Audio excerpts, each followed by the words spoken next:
Yeah, I won't really use the board that much. You can just shine it on me. There's an index at the beginning. There's alphabetical though, so there you go. Yeah. It's nice to know we can use it.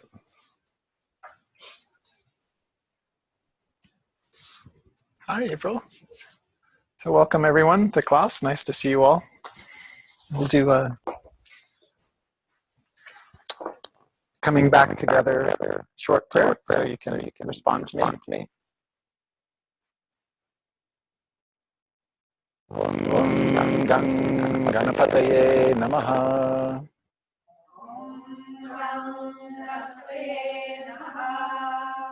Gang Gang Ganapataye Namaha.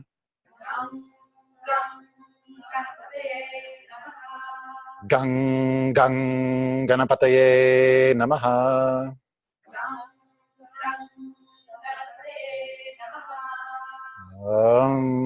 Aim Sarasvatyai Namaha.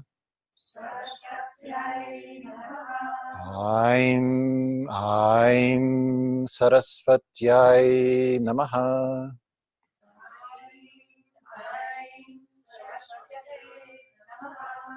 Om Namah Shivaya.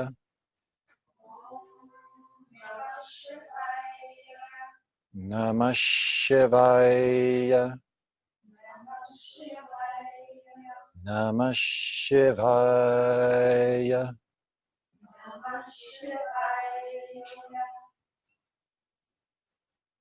Hari Om Gang Gurave Namaha. Gurave Namaha. Yoga Nandaya Namaha. I U U. Re Re Le Le A I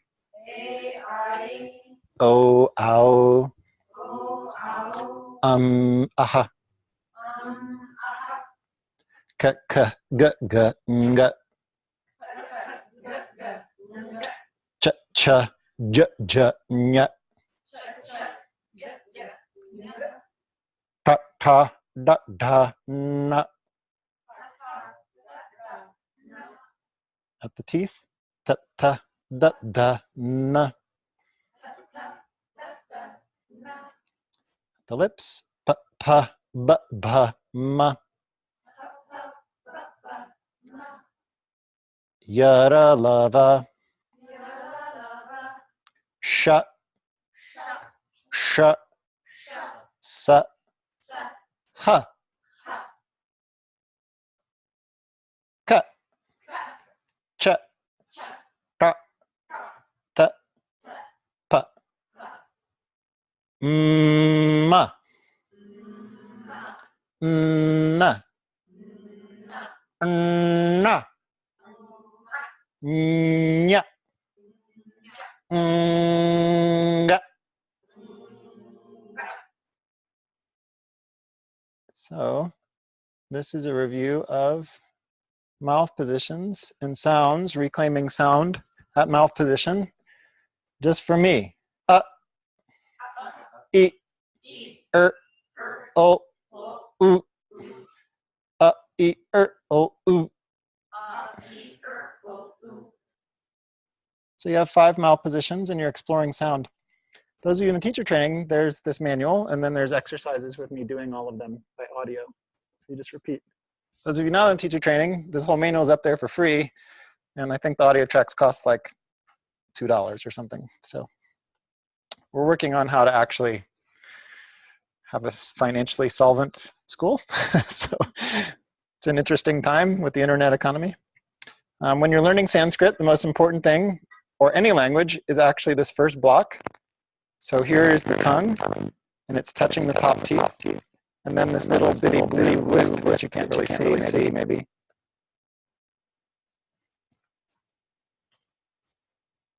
Yeah, you still can't see it. So this sound is ta, ta, ta. And there's this little wispy bubble of a breath that leaves. Ta. Then you learn this character. There's a little bubble of breath. Ta. If you read that in English, you probably would not make that sound. What would you say? Correct, which has nothing to do with this language. In fact, you can try it. It's not pleasant. Okay, it wasn't selected as a sound in the language.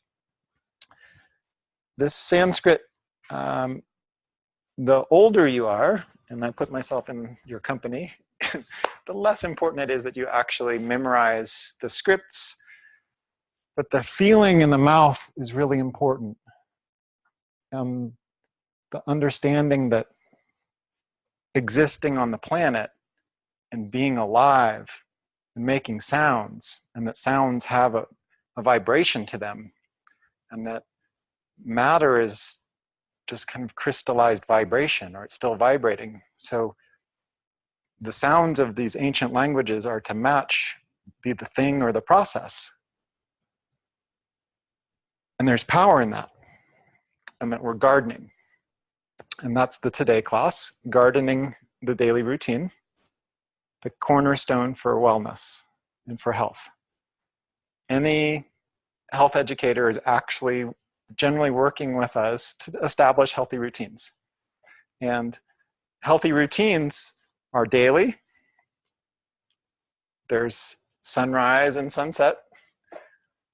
And how do I generally go about that? Routines are weekly. So we've organized our calendar and how we live into these 7 different days.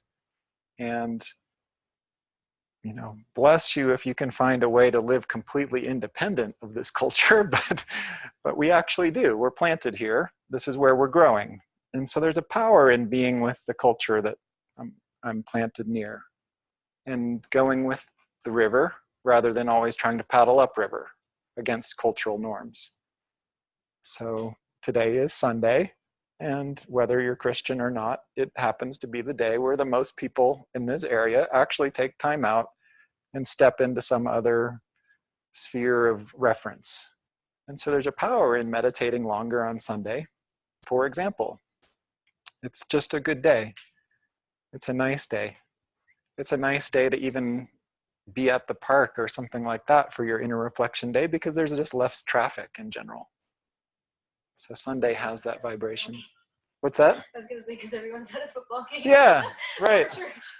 Right. There's that, you know. So there's daily routine, there's weekly routine, and then there's monthly routine.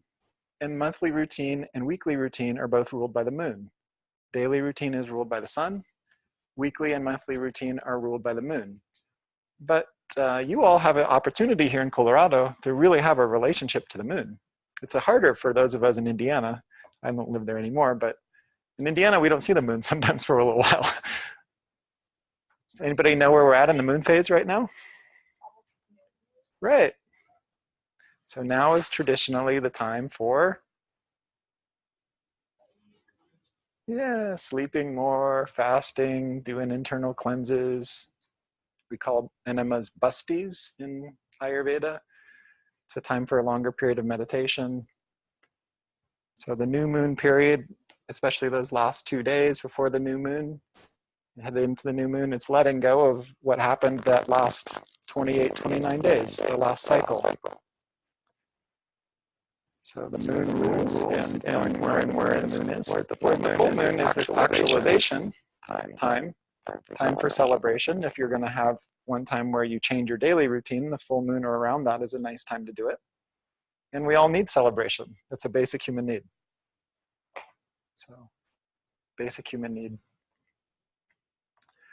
There's seasonal routine, where we also happen to be in the real change of seasons. And when once upon a time, human beings lived as a part of a culture, which I don't put as part of a culture, there were built into the calendar different religious festivals that had different foods or different observances. And those are still there. They're still there if you're practicing one of the more orthodox religions. But the reason why the things are done is sometimes not translated to the people. Even in India, a lot of people are orthodox, what we would call Hindus, that are not really an understanding of why they do what they do. Ayurveda is here to establish, like, why is it that we do what we do? So why is it that at this time of year, there's more anointing with oil? Because it's really dry and it's about to be really cold.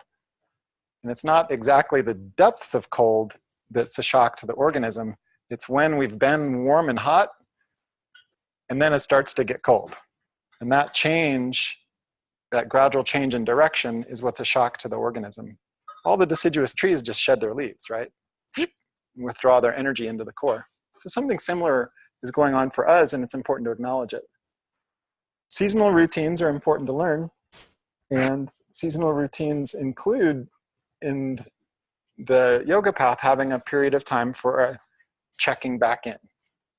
So the new moon is a monthly checking back in. Each of us are here, we're hanging out, and it's fun, and I'm so glad to be with you all. But you're the gardener of your life. You came into this world, you're gonna leave this world, and in between you were gardening, and each of you is doing what you can to burn old karmic debt and strive towards something higher.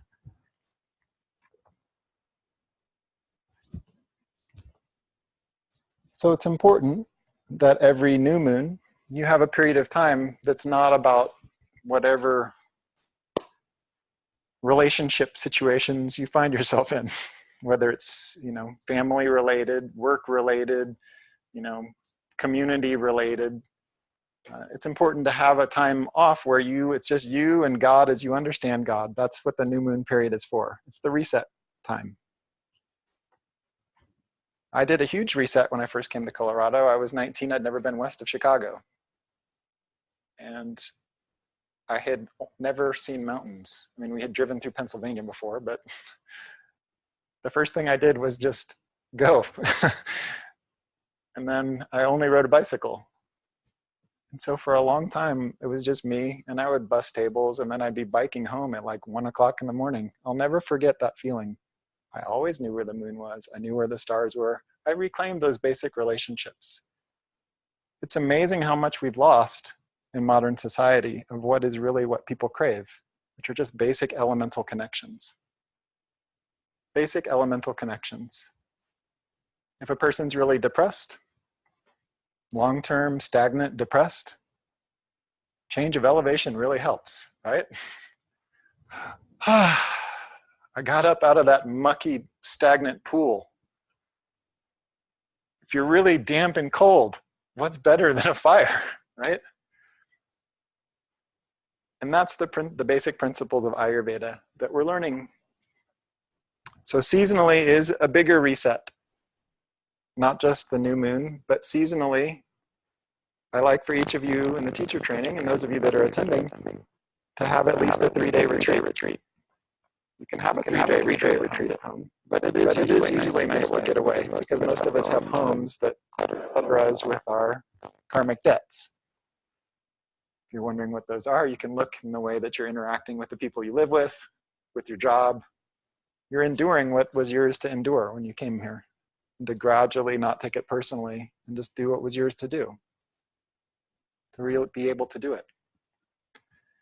The more you meditate, the more you do communication classes, the more you have emotional growth classes, the more you do inner exploration, whether it's breathing techniques or chanting, the more you even do a physical process that explores your body breath by breath, you will burn up the karma faster. But it's nice to know that even if you don't, the world will be out there to give it to you. So seasonally is a chance for you to get away from the people that you're close to and to have a deeper reset. Then there's the annual reset. And the annual reset, hopefully at some point, especially those of you that are over 40, you can start to have at least once a year a period of time where you have a pilgrimage of some kind. A pilgrimage is to a place where you, here on earth, can transcend being here on earth. That's basically it. When we're younger, it's still the throes of development. It's nice to get that opportunity. But by the time you're 40, there's no more mystery. It's not like death is coming right around the corner, but it's better to have started to embrace that next coming rather than have it happen like a mystery. So those 4 routines, daily routine, weekly routine, monthly routine, seasonal routine are really the cornerstone of health and wellness. There's no food that I can prescribe for you that's going to magically help you if you don't have a healthy routine system. There's no magic herb. And the more your routines are thrown off, the more that you're going to need artificial aids from Western medicine. For a short period of time, I worked in the San Francisco wholesale produce market, selling organic produce to Whole Foods and all of the retailers in the San Francisco Bay Area. I worked at night. It's not a way to live life.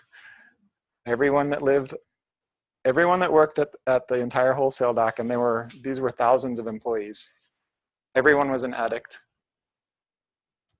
I worked at the organic market, so all of our addicts were coffee and weed addicts. But everyone else, it was always a white powder or something that they injected. And this is the way the people lived. And they became creatures of the night. And after a few years, they had trouble actually getting away from that life. And there was just a perpetual, like, alternate reality, a vampire type feeling, you know, being around. So after about a month, I told my boss that I wasn't interested in working from midnight until 10 in the morning. But it was a useful experience. And there are a lot of people in our culture that have to do that. Nurses. I even celebrate that Western medicine has finally gotten out of the horrible habit of how they trained young MDs.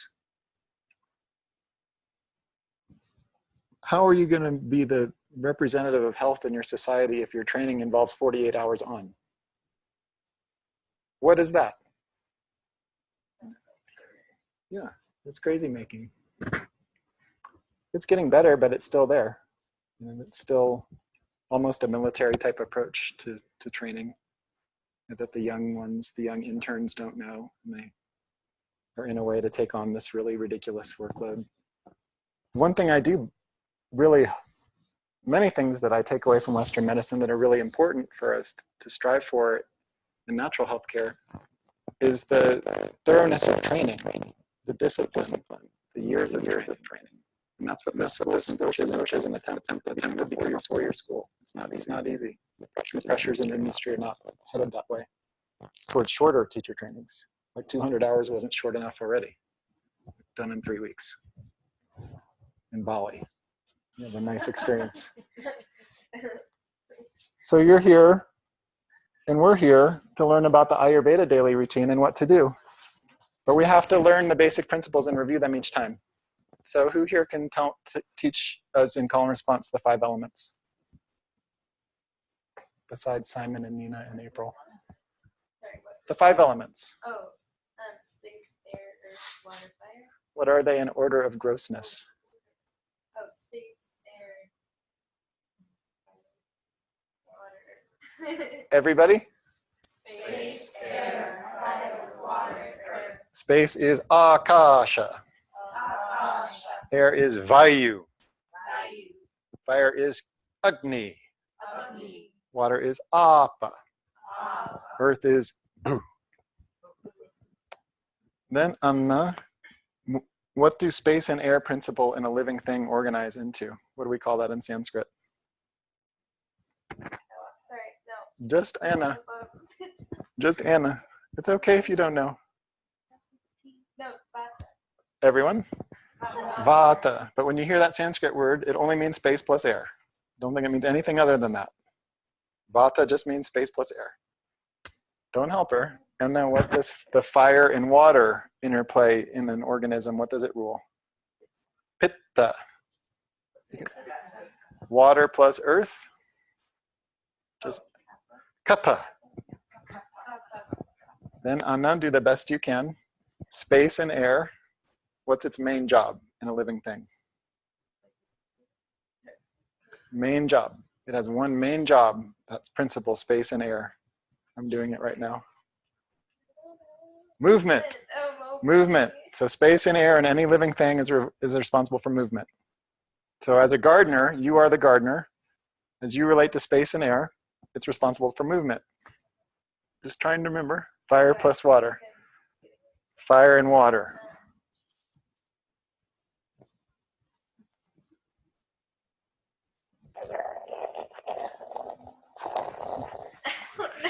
Transformation. Transformation. Good. Water, earth. I'm pointing at areas of my body for a reason. Water, earth.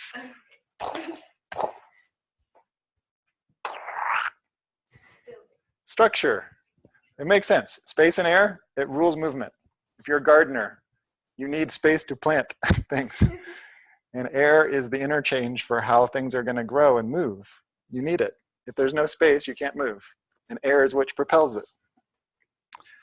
Fire and water rules all transformation in a living thing. And water and earth rules that thing's structure. It's the clay. It's the building blocks of that thing. Okay, Macy, how many principles, or qualities, I should say, can you remember of the Vata principles? How many qualities, Vata dosha? I don't know how many, but dry. Everyone can say it. Dry. Air. Air is one of the building blocks. Clear. Clear. Yes.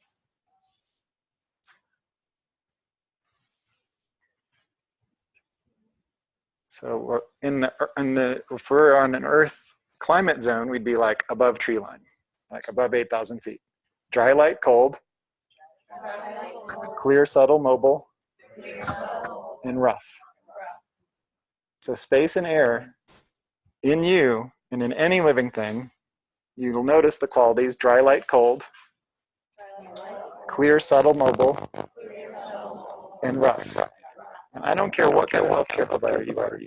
These are important to learn. If you're even a slightly liberal-minded Western MD, knowing the basics of Ayurveda is essential. It's just basic.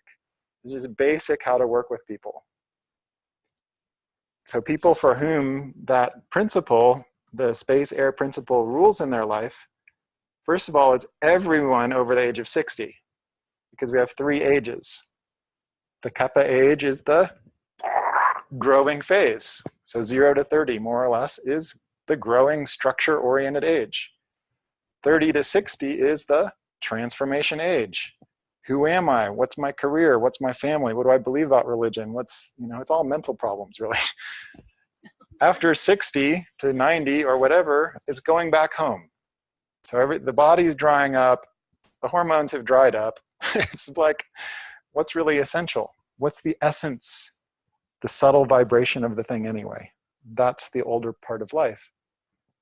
And in the classic Vedic culture, it's called the Vanaprastha stage. You go back to the forest. You're not out there amongst the people anymore. It's time to go focus on me and my relationship to God. So dry, light, cold, clear, subtle, mobile, and rough. Simon won't pass his teacher training until that just spits out of his mouth automatically. Okay? Because it's essential. It's essential that you learn how to garden. If you're a teacher of anyone, you're going to encounter a bunch of different kinds of people. We do not garden all creatures the same way. And Ayurveda is organizing it for us. Macy, do the best you can. Fire and water. Any qualities you remember? Warm. Okay, we usually just say hot. Hot. It has fire.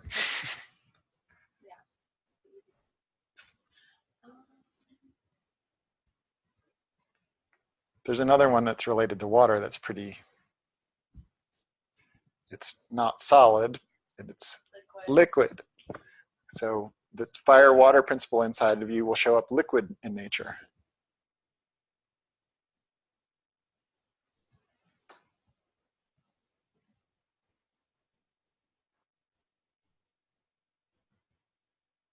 No problem.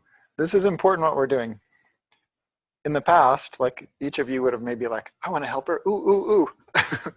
But just having the silence is enough. That's where we encounter, like, where am I with this information?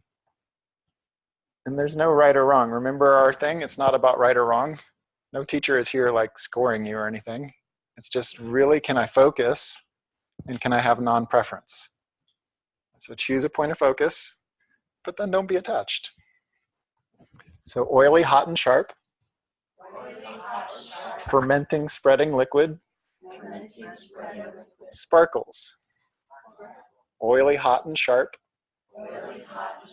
Fermenting, spreading liquid. That's light. Sparkles. Yeah. So both Pitta and Vata share the light quality. They're both light. They're not heavy. It's important to realize that fire and water principle is oily. And this shows up a lot in the disorders that involve the fire-water principle. It's definitely hot, and it's sharp and penetrating. So not just physically, but also mentally, the disorders that involve this principle come sharp and penetrating. And even the positive aspects. So a person with a fire-type disposition is going to have an intellect that is sharp and penetrating. My own Ayurveda teacher, he met me, he said, Pierre, to pierce with awareness. So he didn't look at me. He's so steeped in meditation. What's it like distilled water? He's seen the hundreds of thousands of patients. So he also has at that point, 60-year meditation practice. He just tries people on and then feels what it is, and then a name comes. But Pitta dosha, the fire-water principle, the sharp penetrating feature is really important. This happens generally for each of us around 11 o'clock or earlier in the morning if you haven't eaten already. Something sharp and penetrating will happen in your central fire area. Right? And that's what we want. We want you to have that sense of a fire ready before you put stuff on it. That's part of the healthy daily routine. Be hungry for lunch. This is something that would have never been a problem for any tribal culture. Any outdoor-based culture would have never been a problem to be hungry for lunch. But for us, who live in this land of convenience where we walk to a box that's cold and pull stuff out of it and have lots of stored food, we're just eating and doing stuff all the time without regards to the daily rhythm of the day. And our eating cycles are really messed up. So as far as food goes, the number one thing is be hungry for lunch. And then eat it. And have it be your most substantial meal. And that sharp penetrating quality of Pitta dosha, the fire-water principle, will break it down. When we're not hungry, is when poor digestion occurs. When we eat preventatively, poor digestion occurs. Oily, hot, and sharp. Fermenting. Fermenting. The classic Sanskrit word is visram, which means fleshy smelling, but it has this sense of like fermentation. And I use that word for you all so that you can really think about it in terms of food choices. Lots of things are fermenting. The number one thing that's all around here is alcohol, right? So alcohol is a very fermented substance, and it will only increase Pitta dosha, the fire principle. That's why it's called fire water, right? It's amazing how many principles of Ayurveda are in our common language. But it's not all bad, because we need Pitta, we need that principle to digest things. So every culture has fermented substances to help with digestion, and they're useful to take toward the end of the meal. And they're best if they're homemade.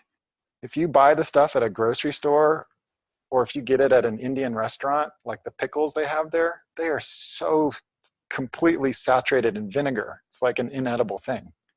Do you all know what I'm talking about?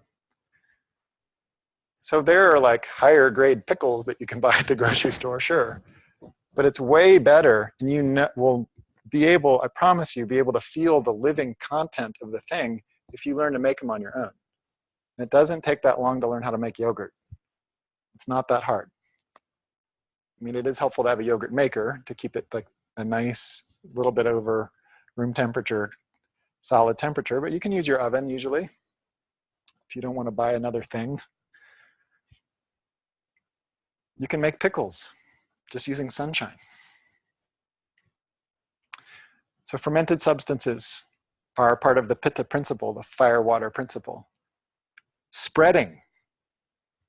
So pitta physically spreads. So your central fire, which we call Jatara,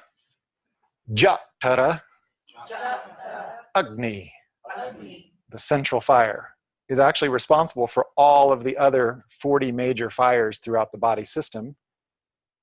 And if you don't take care of your central fire, then all of the other transformational principles in the body, whether it's your thyroid, whether it's the parts of your brain, gray matter in the brain process information, they're not going to be as sharp and penetrating or active.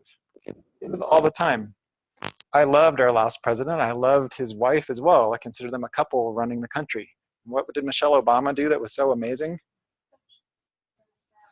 Got soft drinks out of schools. Like, oh my God. And just vending machines with that. I just remember in high school when it changed from like candy to like Cliff Bars. And I was like, Something, right?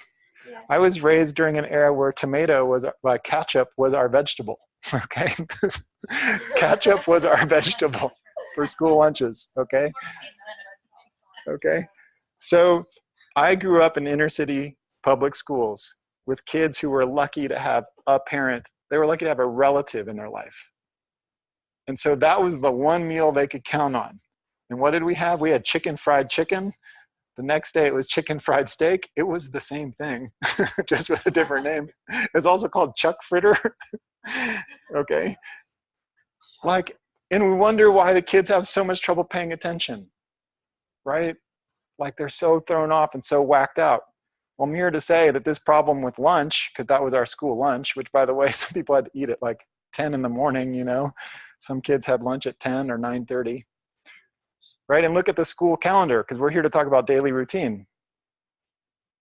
Like, how many little kids are going to school before they're even really like fully awake, you know? 7 a.m. start times, you know, it's brutal. Yeah. So this is what happens when we don't prioritize simple things like food and education as a culture. And I'm preaching to the converted right now. You all wouldn't be in this room if you didn't already think this.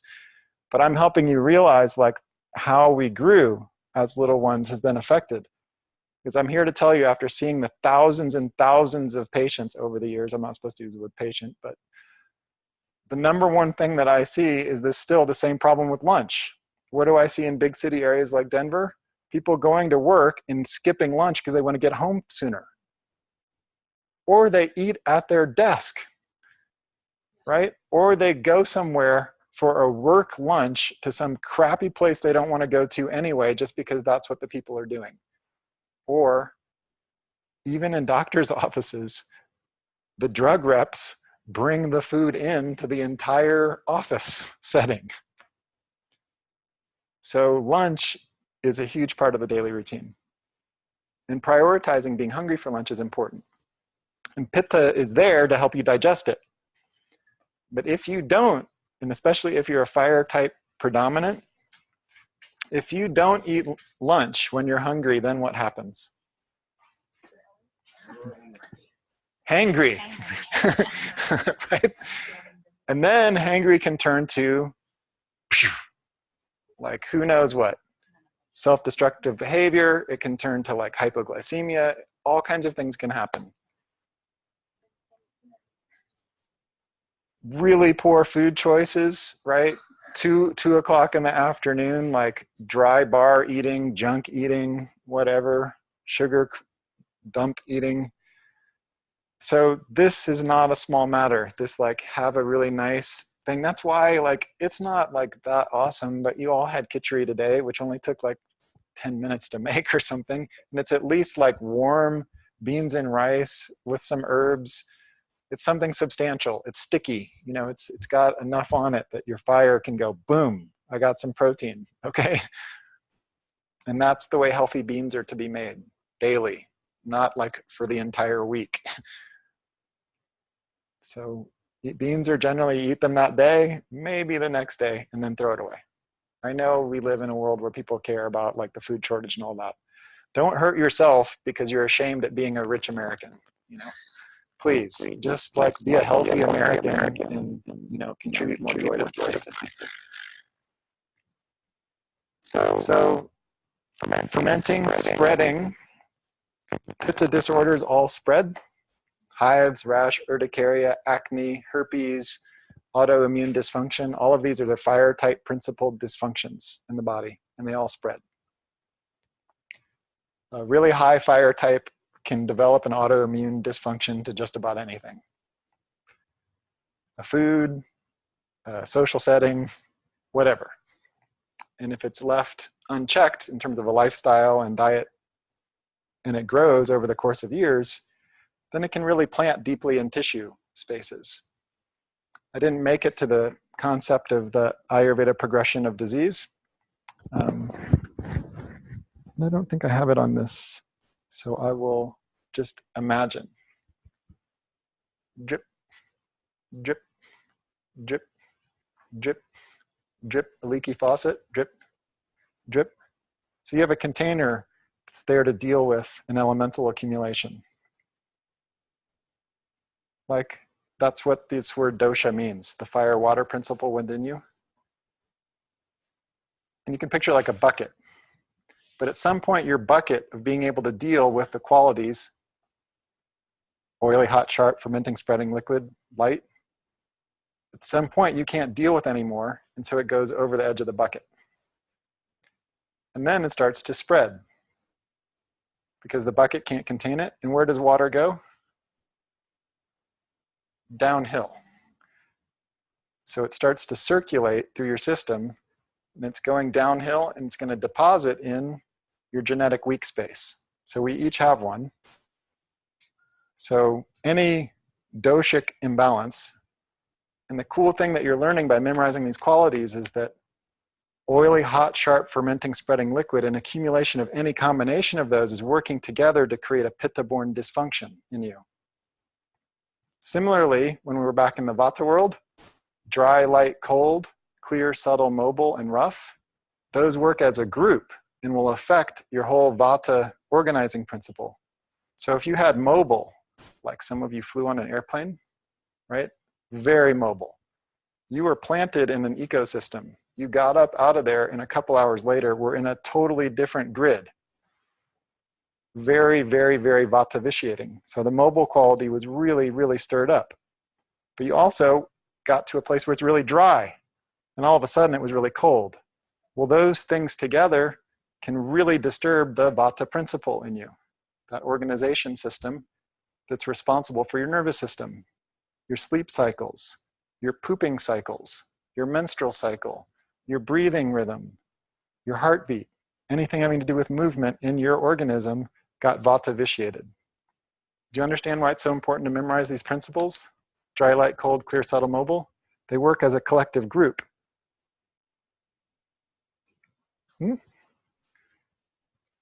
Pitta qualities, oily, hot, sharp, fermenting, spreading, liquid, light, sparkles, they work as a group. So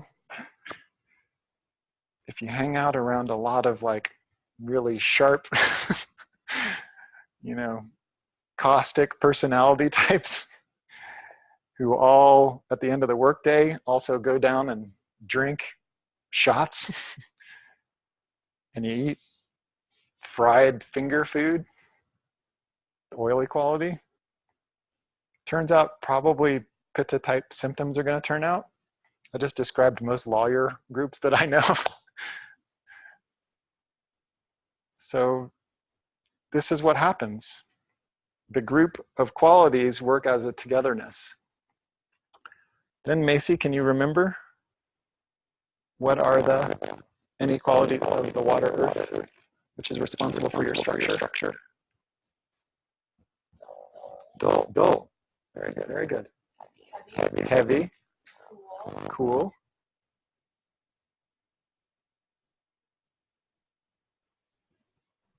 Water and earth, you all can think about it. What happens when I go to the creek in Colorado and I'm squishing the water and the earth together?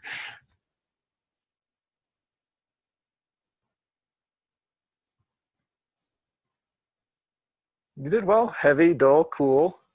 Thick, soft, stable. You can say it. Thick, soft, stable. Cool and smooth. Sticky and cloudy. Oily.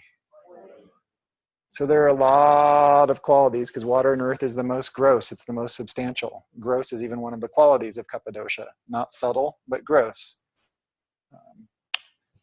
I grew up around some big people. I'm Cajun, French. I got relatives that have never been able to ride and coach. Like when I try to hug them, my hands don't reach the backside of them. There's nothing really subtle about them. It's just in your face, straight up, whatever they want to say. All right? So the gross quality, it's just what it is what it is. It's just going to be said, just obvious. Like how you might be feeling or any empathy or whatever, it's not really there. But they know exactly how they are. Gross quality just means also very palpable. Like I can squeeze it, I can touch it, it's right here. All 5 elements are able to be palpated. Subtle quality is like, it might not even have a physical presence, but something just doesn't feel right. Am I making sense? So heavy, dull, and slow, thick, soft, stable, cool, smooth, sticky, cloudy, even oily, even hard. So in Kapha, water, earth, we want that heavy quality, that substance, that substantial nature. When life is really like nerve-wracking, it's nice to have somebody who's really heavy around, as in substantial, who will hug me. And it's all nice and soft there. There's not like sharp edges pointing into me. There's not even sharp edges of the personality. It's just loving and generous. Am I making sense? The same can be done through food though, because some of you have insomnia because of the light quality, vata vitiated. Too much light and clear. Turns out that hot milk is like one of the best things for that kind of insomnia. It's like being breastfed. Ah, okay, you don't like cow's milk. We'll drink some hot, cloudy substance. That's why cloudy is opposite of clear. But for Kapha people, why do Kapha earth water types or earth water exaggerated types, why can they not sleep? Why do they get sleep problems? Part of it. What's happening for them up here? What's happening for them up here? There are too much sticky quality up here, so they're like this. So they have to use a CPAP machine. But then they don't like clear out the CPAP machine, so then the CPAP machine has bacteria, right? So for them, they need clarity, right? And they need to get dried up here. And then once they can finally breathe, they stop snoring or like worse than that, having sleep apnea, right? That's why you have to memorize the qualities. Because you'll just see them over and over and over again everywhere you look, and not just in humans, but in all creatures, even plants. So sleep problems, too much Kapha dosha, too much water and earth, don't give them golden milk. That's not going to help. Sure, turmeric would help a little bit, but you just put it in milk. You know what I mean? Instead, give them something in a clear substance. Hot, clear tea with something that's sharp and penetrating that will also dry them up. Who can think of some herbs you have already in your house that would do that? Ginger. What else? Okay, cayenne. Maybe just black pepper though. Cinnamon. Cinnamon's great, right? Even maybe like a tiny bit of a clove that you probably have in your cupboard. Black pepper.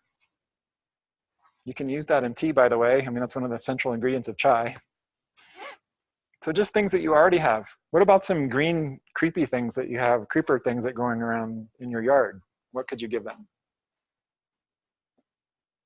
You can guess, you don't have to be right. Hmm? Eliza's not allowed to say because she studies this stuff. You can say. Okay, yeah. What else?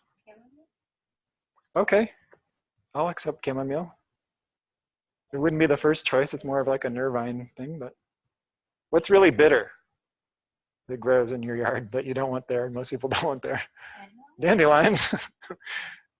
What's a little ground creeper that looks like a fern? Yarrow. You all know what is yarrow?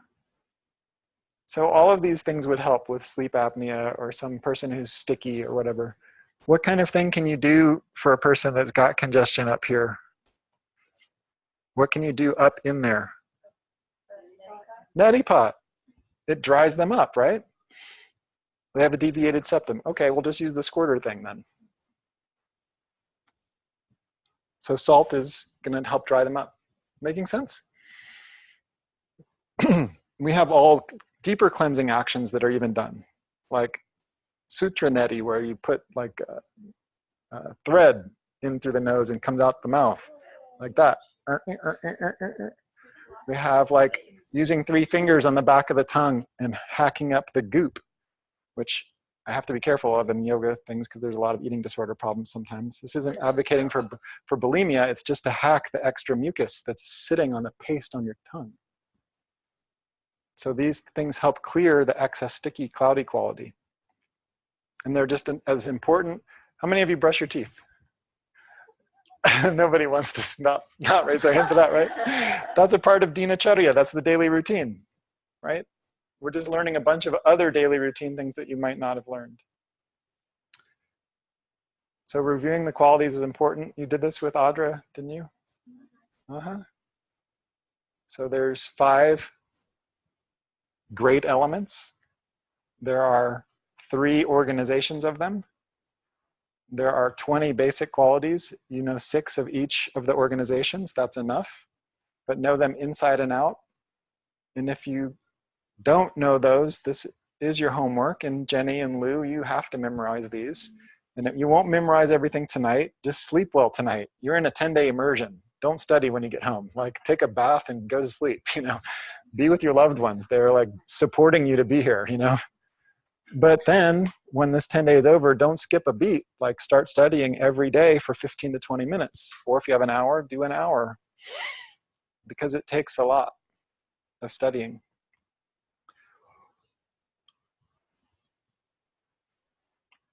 So now we're going to look at the daily routine. Now that we've covered a lot of review of the basics, we're going to look at some real basic principles of the daily routine besides being hungry for lunch and eating lunch. The first part is go to bed at a reasonable hour. What's a reasonable hour? For most of us, like 9 to 10 or something like that. It turns out that the skinnier, minier, teenier, tinier you are, the more sleep you need. So earlier bedtimes. Turns out if you're a fire type, pitta type person, you like, once you get home with your job, there's like the excitement of your second job. And the internet is the worst because what are you looking at but right into a firebox, okay? So turn it off. No screens. We have screen time limits for kids. So screen time limit for adults, especially pitta types. No. The worst are all of my Indian students that I teach. On the side, he has a business where he's also selling something or a consultant. He has 2 jobs. Like, he didn't make enough with his 6-figure doctor job, you know. But that's just the way it is. Generally, everyone that immigrates to America is usually a pitta predominant person. They were so upset with where they were, they had the courage and ambition to leave and come here. You know what I mean? So we're a story of these pitta-born immigrants by nature. Not everyone is, but there are cultural patterns. So go to bed on time. Kapha people actually need the least amount of sleep. However, they tend to sleep the most. So Kapha people, if they're healthy, can do the most. And I see it all over the world. I see these really, really impassioned, energized Kapha body types that are substantial. They're not intimidated by the rest of us, and they are passionate about what they're doing, and they can literally work 18 to 20 hours a day. And I see it in every country. Whether it's in Mexico, where I see these grandmas like taking care of 2 or 3 generations of people, whether it's in India, where I even see great saints of the Kapha body type who have like the ability to keep going and going and going, Ayurveda centers where there's just like incredible sense of availability and love, even restaurant owners in America, because Kapha people like to cook food for others. And anyone ever worked in a restaurant, a small restaurant, like a local? I mean, it's a lot of freaking work to be the owner. So Kapha people need the least amount of sleep, however, they often sleep the most. So bedtime, good going to bedtime, really important. That's the start of a healthy daily routine. And it varies. And it varies according to culture, climate, season. Now we've entered a time where it's important to sleep a little bit earlier. Summertime, generally you can stay up later, or you can even take a nap when it's hot, like 2 to 4 o'clock or something in Colorado. And then you can stay up later. Then be up before sunrise. See the sunrise. It is the magic of the day. It's not just the army that should get things more done before 9 a.m. than everyone else. It's any yogi. So be up early. It is the least trafficked, the least populated. The joy of the earth is there. There are these periods to the day. So the birth of the morning is the Kapha part of the morning, part of the day. And at that time, when you go outside, even in a dry climate like this, there's a little bit of ojas. Ojas is the nectar, the essential component of Kapha dosha, water, earth. There's dew on the grass. The daytime animals are out and happy. You also be out and be happy early in the morning. And when you wake up, you can either say, oh God, it's morning. Or you can say, oh God, it's morning. So choose the second one. Put on some sense of cheerfulness. And it's not about necessarily faking it, it's just about choosing. Like, I'm not going to be a victim of my day or my life. Okay, I'm going through a difficult spell, but I'm still going to do something luminous. To start my day, I'm going to put on luminous attitude. So everyone needs their like rally cry, their song, periods of time where the inspiration dries up a bit. Even more important time that you have music that you know how to play. And so prayer and some kind of meaningful connection to start the day. And you live in Colorado, for God's sake, be outside. Like, see the sunrise. It's even sunny here in the winter. That was amazing to me, going to my school years in Indiana where the sun like disappears for several months. So be outside. Go for a fresh air, walk. Unless you're skinny, mini, teeny, tiny, and you're like jittery, then don't, Stay inside. And the first thing we do is cleanse. We cleanse. That's the first thing we do in the morning. Clean yourself. Not just brush your teeth, but actually have 1 or 2 cups of warm water.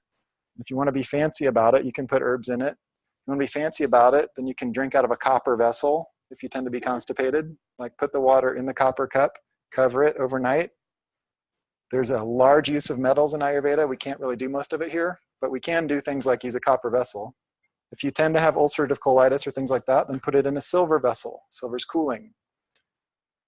There are fancier things you can do with your water than that, but let's just start with that. Copper or silver vessel. I think even just a cup that's covered is nice. Wake up, have water, and have good water. You all have good water here. I used to go to El Dorado Springs and fill up water things. Like, spring water is incredible. Living water. You're 70% water. Have good water. You're worth it. Yeah. You spend money on, some of you on like, how much money do you spend on other kinds of liquid things that you put in the mouth hole? For people that do live here and ever go to natural groceries, you can fill up their reverse osmosis water, and there's a circle water source. They also have alkaline water too. Great. So there's lots of options. So the thing about filtered water, it's okay, but you kind of need to put minerals back in it. Yes. Right? So anybody remember high school chemistry and osmotic pressure? Like, you don't want to drink like too much filtered water. And plus, bubbly alive water in the Chinese system, which is also a gardening medical care system, their 5 elements are not quite the same. It's actually metal that feeds water. So what's the essential building component of water? It's metal. So if you're drinking water that doesn't have metal content in it, then your water is dead. It's useless. It's not beneficial to you. So spring water is that. That was the whole, fountain of youth quest when Ponce de Leon and those people are going around Florida looking for water. Like, it's the source. Where can I find this good water source? So have good water in the morning. You mean that you would get it from a spring? Yeah, so good water comes from a living source. And good water was stored in, like, not plastic, right? It was in glass or in metal, or like, Eliza, and she's like, they put it in like animal bladders. And, the people that I studied with Eliza hangs out with, like, in living things, gourds or animal products that actually have some living, nutrients to them that you also then take in. And you know that they're clean and sanitary because you're the one that has been involved in them. And that's how you then become a part of a healthy probiotic. It's just now dawning in American culture what, like, everyone else, any tribal person has been saying, like, about our overuse of antibacterial and pesticides and whatever. It's like, you're killing all the good guys too. Like, healthy flora and healthy bacteria culture, that's so essential. It's so essential. It's important that we're around animals. It's important that we're around other living things. That's how we're diversifying our biome. And so living water is important. I'm not saying go backpacking and drink right out of the creeks. You might get giardia, okay? Like, it is important to have some common sense about things. However, back in the day, I guarantee you that people that lived around living water sources, like, it's not like they were dumb and stupid and all just automatically died of GI tract disorders. What we see happening in Africa and places like that are tribal people that have been so ruined by colonialization that their whole knowledge system's been destroyed. And, the system that we're a part of is a part of that. We're the ones that went there and raped and pillaged their lands and destroyed their culture and burned down everything that they had. So now we're in this position where we can reclaim basic relationships to the earth. And part of that is living things. We are not going to be able to chemically reproduce something more good for you than what's already here on the earth. We won't. And you're not going to find it out there on Mars. We have a good planet here. That's the point. But you all are converted. But good water source lived, was alive, and then got stored in something nice, not in plastic. Especially plastic that was then sitting in the sun. But don't be perfect about things either, good water can also be like, thank God I'm traveling internationally and there's some water that's, like, not completely muddy,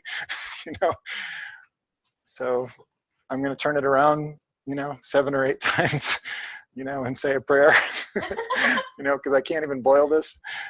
Like, that's also good water because you're, like, dying of thirst. But since you all are wealthy, relatively speaking, and can get good water, then have good water.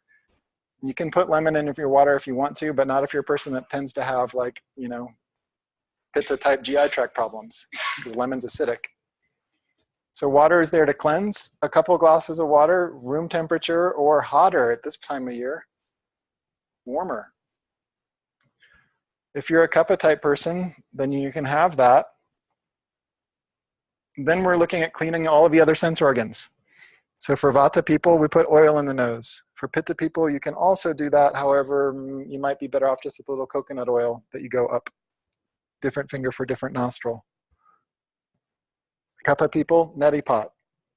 Do it preventatively, at least a couple times a week. You clean your nose.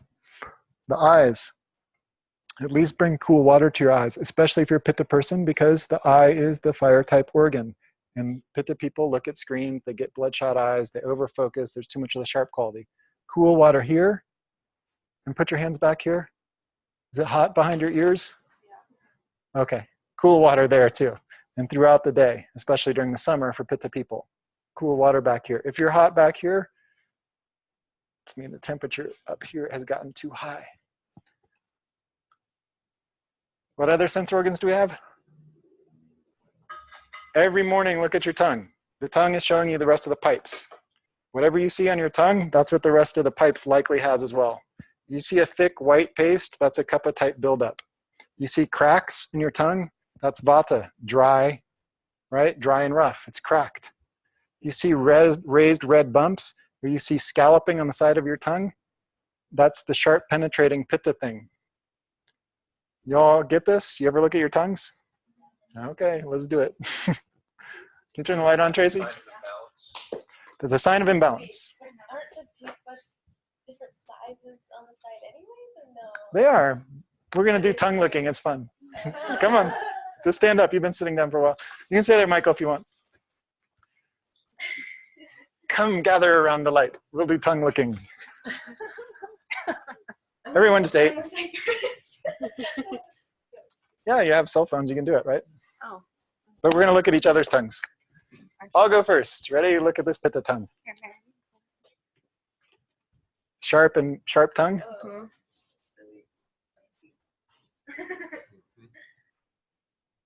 This lighting is going to make it a certain color, yellowish. Okay. Kappa tongue. See? Look how big it is. She has some little strawberry things. She has a little bit scalping. Okay. Okay. Can you point the tip? He can't really point his tip. See, his tip has a little bit of a bifurcation happening. Not a lot, though. He can point it. Okay. He has a little bit of scalping. Okay. Okay. Yeah. Okay. All right, look, her tongue has a little crooked. You see, it's crooked. Is it really? Yeah, that shows a little bit of scoliosis. Look, the center line, it goes crooked. Uh-huh. See? Look, it turns to the left. That can show signs of the spine? Yeah, everything shows everything. She has crack at the deep groove at the front of her tongue. You see that? That shows upper back pain. What did you eat for lunch there? You can put it back in there. Toast. Okay, his tongue is kind of blue, but I don't know why. See it again. See? A little bit.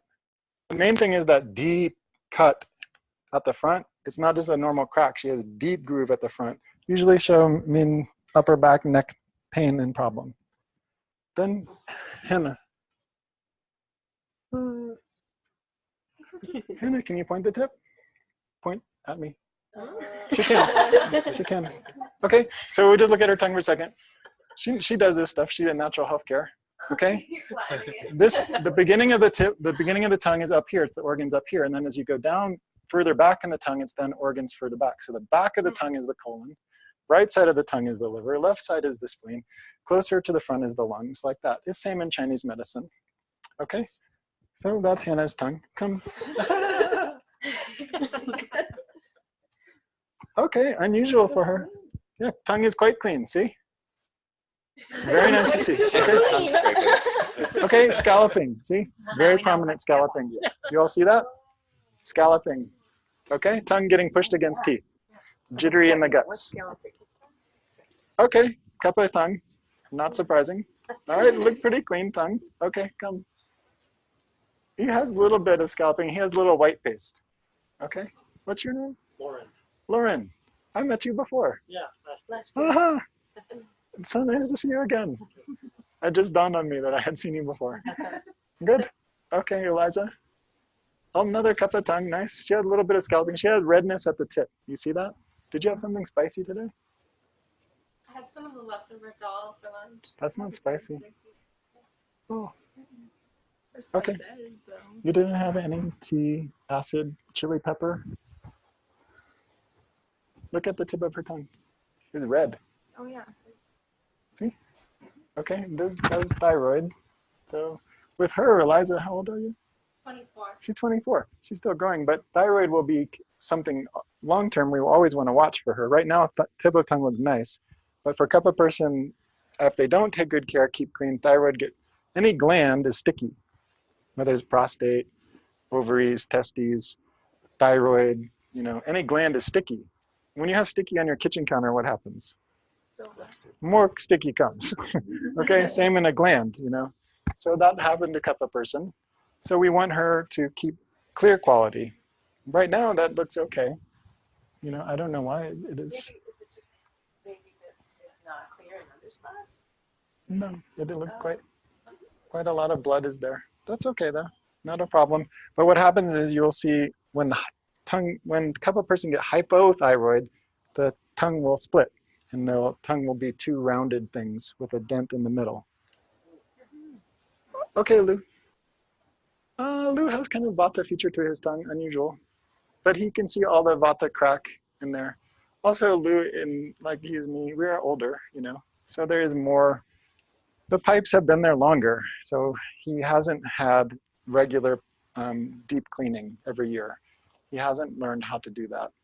So that does show that there is more Vata buildup in the colon. So that's why you have to, over age 50, get colonoscopy every year in the US. But April, she has other pitta tongue. Point the tip.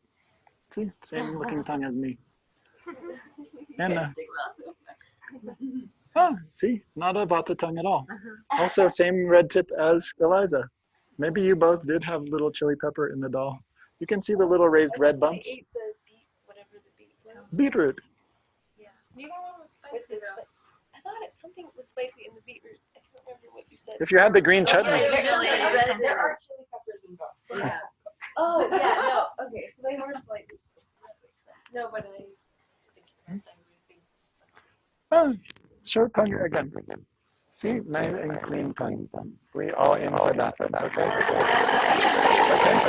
But I can tell you, like it. You all use. You can lie down again. You can sit, lie down. Also, Subin will come from culture where they naturally are doing more self-care things. And definitely tea is more a part. Clear tea will help to clean because you're regularly putting some nice hot liquid down the GI tract, right? So it's common in tribal cultures never to really drink just water, but to have something in the water all the time. Whether it's tea just means some herbs are in your water. Even you don't need to boil the water, even you can just passively have some herb in the water. So you can have dandelion, if you're Eliza, just always in your water. That way she's always getting that green bitter. It will help to, naturally she easily makes cloudy. She just does.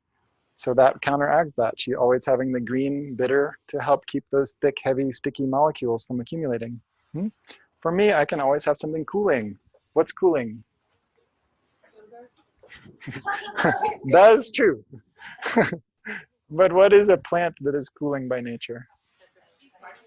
Peppermint is cooling. What else? Parsley is slightly cooling, but not exactly. Cilantro is quite cooling. Cucumber. Yeah. Green skin lime. Cooling. Coconut. Cooling. You all see?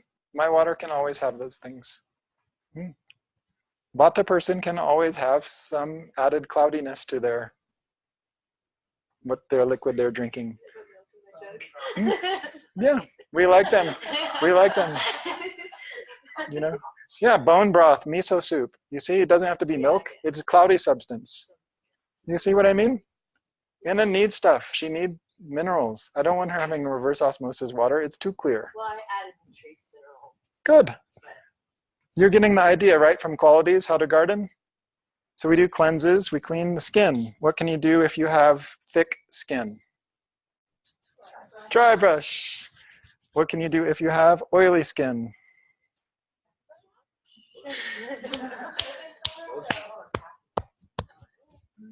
It's sticky. What do you put on there it's clay. You put in some clay, right? You put on mask, right? People probably do it on your faces, right? But you can do on the rest of the body too. What do you do if your skin really dry? Right, not lotion, but oil, okay? Oil. And this time of year, almost all of us can use oil. And in fact, we make Ayurveda oils even for kapha body types. They have bitter and pungent herbs into them. So you eat through your skin. This is the beauty of Ayurveda. Even big people can have oil products made for them that will then go into the skin and they will deliver the herbs. You don't need to eat everything through your mouth. You can eat through your skin. In fact, we're doing it all the time. Okay? So you take care of all of that. Then you should poop in the morning. That's part of healthy the daily routine. You don't poop in the morning, it is a bad day, right? Because you're like, I know it's in there. I don't want it to come at wrong time. I don't want it coming in gas form. Yeah. This is something I learned recently, but the angle which you sit, so like having a stool with your legs actually is good for your. Yeah, and poop your like this. innards. Yeah, You it's poop like this. African women giving birth. Okay, toilet is weird. It is a poorly conceived idea. Poop stool. So they make squatty potty. You can also just have a little stool there that you can lean into with your feet. But if you sit on a chair, your whole area from your belly button down goes numb. Your lower back goes to sleep. That's why I had one of my most experienced teachers ask me a yoga private question last week. She said, I have Kappa lady, lower back pain. She's getting some fatty deposits behind her kneecaps. She has pain during standing stance. So I'm thinking I should just chair yoga. I said, no. Why are you going to put someone with lumbar spine problem in a chair? Put them on the ground. Make her roll around side to side. She's just a worm. Forget about the rest of her body, all her limbs. She has to be a worm again. And she has to wake up the bottom part of her wormness. You put her in a chair, the whole bottom part of her goes to sleep. She's not using her lower back, not using her belly muscles, and not using her legs. You all follow me? The water earth in her has pooled. It's pooling in her lower back, and it's pooling behind her knees. Do you all follow me? She need to wiggle around and put the legs up in the sky, right? Like do like Pilates type figure eights with her legs and stuff. So she was thinking of what was more comfortable for the Right. woman to continue her yoga practice because she probably doesn't want to do all this. Well, it's a good thought. Like, I don't want to hurt her anymore. And it's common. You have lower back, like hyperextension and possible for herniated disc, already having pain in the knees. Maybe even if she's not overweight, it's putting pressure on the knees to stand up. So she's thinking, how can I relieve that? So it's not a horrible idea. Do you follow me? It's not a horrible idea. It's just she's not gonna get better by doing chair yoga, and she might actually get a little worse. So we're getting up in the morning and pooping, and that hot water, part of that is to help you poop. When you poop, look at your poop. Like, look at it. If the poop is coming like little pellets, that is Vata problem. Too much of the dry quality. Or light, you didn't eat enough. So your body's holding on to the poop and waiting. Colon is there to suck as much of it can out of it. And if you don't eat enough, it's just going to hold on to it longer. Anytime we do air travel, we all poop pellets, usually, because the Vata principle. If your poop comes out runny or shredded, like it's not together formed like a banana, that's Pitta problem. So you need to change your diet and change your lifestyle to really take better care of Pitta. If your stool is coming not every day, but it is substantial, and certainly if there's any like mucus in it, that is Kapha problem. Generally there is well-formed stool. With all respect to banana, poop should look like banana. It should float, okay? And it should come every day in the morning, ideally before you eat breakfast. But if you're having trouble pooping, first try to put your whole daily routine into nice proper order. Meaning go to bed on time, eat lunch every day. Your body won't be ready to let go if it doesn't know when it's going to get again. So you need to put that daily routine in place. You need to stay in general same sleep principles. You even need to kind of sort of stay in the same area. Travel makes all of us get out of whack. Pooping is important. Then after cleanses, we start to do practices. That's when you do your practices. After you've done cleanses, you do practices. And for you all, at bare minimum, it is breathing techniques at your station. And you can sit in a chair. I sit in a chair. You don't need to sit cross-legged. It's not magically more spiritual. And you won't get more flexible during your meditation time. That's what asana practice is for. That's what the posture practice is for. So sit comfortably, do your breathing techniques. If you have time to do movement practices beforehand, great. Just walking is nice though. Don't think you have to do Tai Chi or yoga or something. Just walking is good. Just walk. 10 minutes, 15 minutes. Be a free living thing on the face of the planet before you have responsibilities. Be free again. That is the glory of the life. If you claim few minutes in the morning that's just for you, glorious human being, independent of all other creatures, that is the magic of the life. So cleanses, then choose who I am. That's what's next. Who am I? Choose that. Don't guess. Choose who I am. And it's not your job. And it's not your family relationships. It's not your racial background. And it's not your station in life. Who you are is eternal. Who you are is the ocean. You are God. You are the Holy Spirit. And you each have a unique flavor. So starting to learn song, playing instrument, making music, or just chanting Sanskrit alphabet, or just Ayu, Ayu, and saying prayer to your own flavor of some personification of God. That's why it's so nice to have Mother Mary or Jesus Christ or whomever, Kuan Yin, Shivananda, Yogananda, Buddha, Amma. There are real beings that came who didn't get caught up in material pleasure, and they were able to transcend. And they have this beautiful, sweet lightness about them because they don't need anything from you. There's no stickiness. They're not trying to sell you anything. When you're around them, you just feel freer. That is idea of whom to pray. Ask for that person, that entity to be there. So cleanses, then choose who you are. After you choose who you are, then there's breakfast, right? Breakfast is different during age, during season, during body type. Vata person needs to eat something. It needs to be easily digestible and usually needs to be a little protein. So we like hard-boiled eggs. We like soaked and peeled almonds. They can eat meat if anybody can eat meat, but meat should be fresh, not frozen, ideally like that. Not dried, cured meats for Vata person. You follow me? Most of us can have something this time of year because it went cold, so we need a little something. But Kapha person doesn't generally need breakfast. Adult Kapha person doesn't generally need breakfast unless they have hardworking physical job. Pitta person needs to eat something. And easily digestible is what breakfast should be. Not something that's going to put a tax on your GI tract. So during the summer, fruit is fine. Just a fruit, not like a bunch of fruit blended together. This time of year, oatmeal, sticky oatmeal with some soaked and peeled almonds or something like that. That's a nice choice. If you have cereal like most Americans, then heat up the milk. Don't eat cold milk. Did any baby want to breastfeed on cold bottle? Baby wants you to warm up the bottle. You're just a grown-up baby. So milk needs to be warm, not cold. Kapha person wants to eat a little bit more, that's fine, but don't eat pancakes or carbs or stuff like that. That's garbage food for a Kapha body type.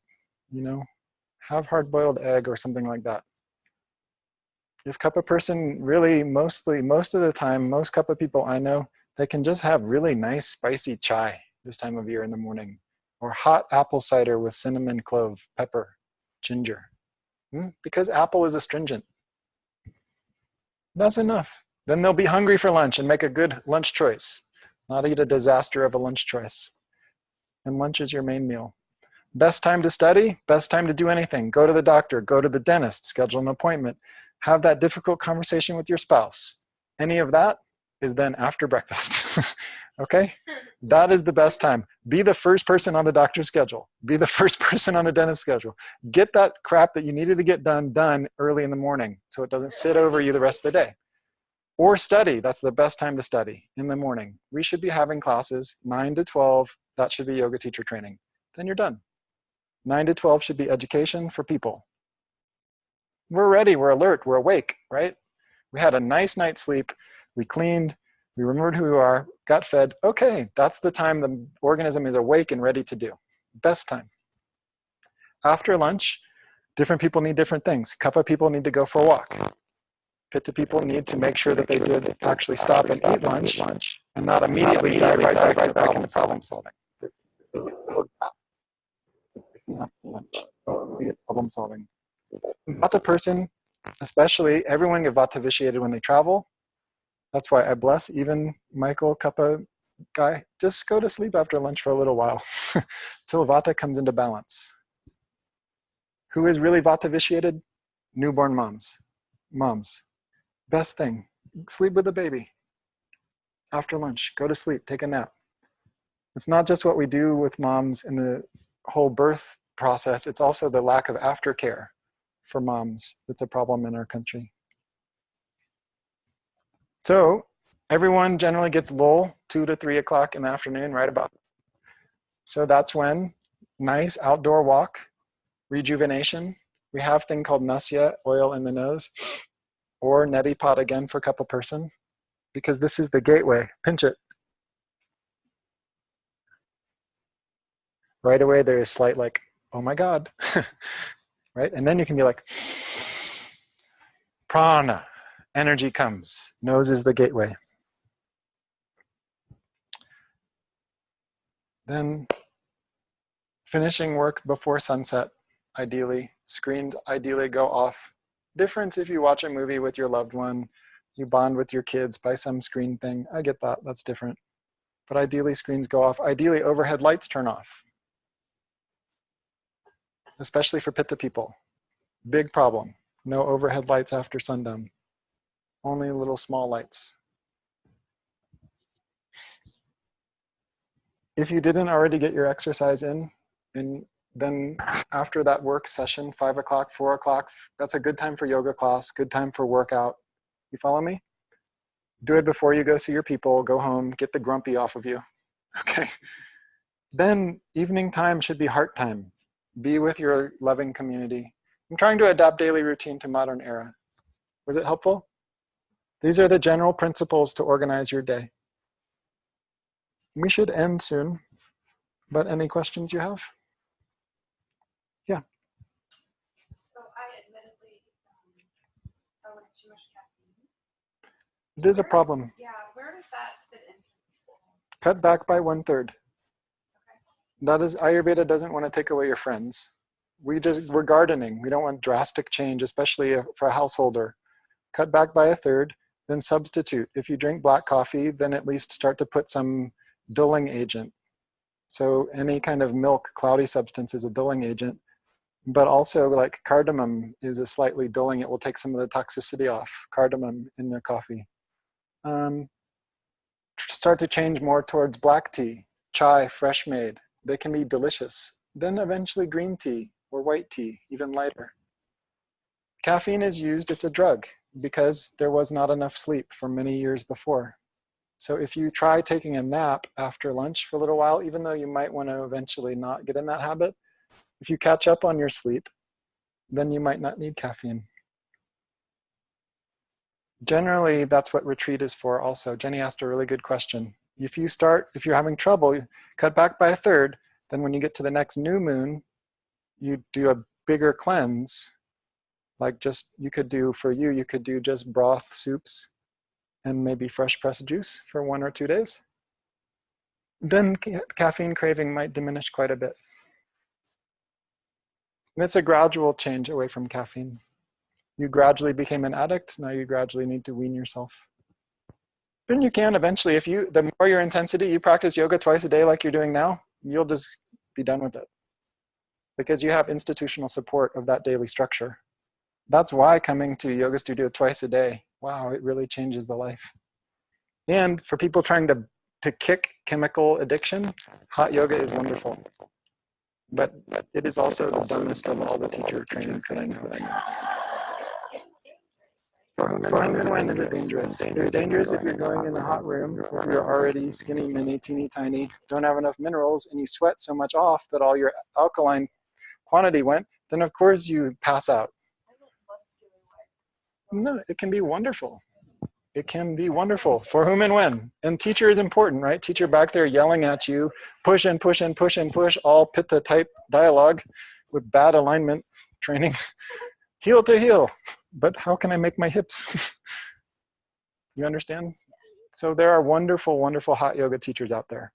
And they generally had to get the hell away from Bikram at some point because he was crazy. But Bikram also turned on tens of millions of people to yoga. I'll never do that. So he had a lot of good karma too. I don't want to run over too much, and someone came for the next class. So you all pee or get water and come right back. Okay? Daily routine. It's in your manual. You can review. It is a slow change.